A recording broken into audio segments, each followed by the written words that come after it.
മഴ തോർന്നതും പിങ്കൂസിന് സ്വർഗം കിട്ടിയ പ്രതീതിയാണ് കേട്ടോ. അവൾ നേരെ മുകളിൽ കലാമ്മയുടെ വീട്ടിലോട്ട് വച്ച് പിടിക്കുകയാണ്. അവിടെ ഇവിടെയൊക്കെ ഒന്ന് മണപ്പിച്ച് എന്തെങ്കിലും കാണുമെന്നൊക്കെ അറിയാൻ വേണ്ടിയിട്ട് നോക്കാൻ പോവുകയാണ്. പക്ഷേ കലാമ്മയുടെ ഗേറ്റ് അടച്ചിരിക്കുകയാണ്.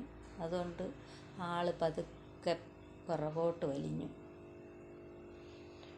പിങ്കൂസേ, പിങ്കു. അവൾക്ക് മഴ ആയതുകൊണ്ട് പുറത്തിറങ്ങി കളിക്കാനൊന്നും ഇപ്പം 2-3 ദിവസം കൊണ്ട് പറ്റണില്ല.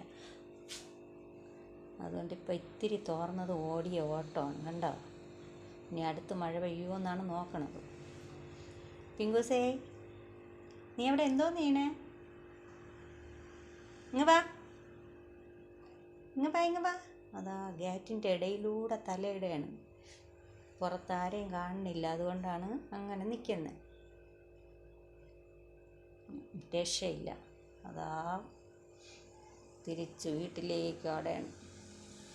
അടുത്ത മഴയ്ക്ക് മുമ്പേ വീട്ടിലോട്ട് കയറി പറ്റിട്ടെന്നുള്ള പ്രതീതിയാണ്. എന്നാൽ ഇടയ്ക്ക് കിട്ടണതെല്ലാം മണപ്പിച്ച് നടക്കുകയാണ്. വല്ലതും തടയുകയാണെങ്കിലോ ഒന്ന്.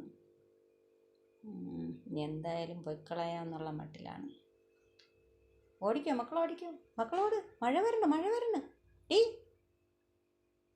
മഴ വരണം, ഓടിക്കോ ഓടിക്കോ ഓടിക്കോ ഓടിക്കോ.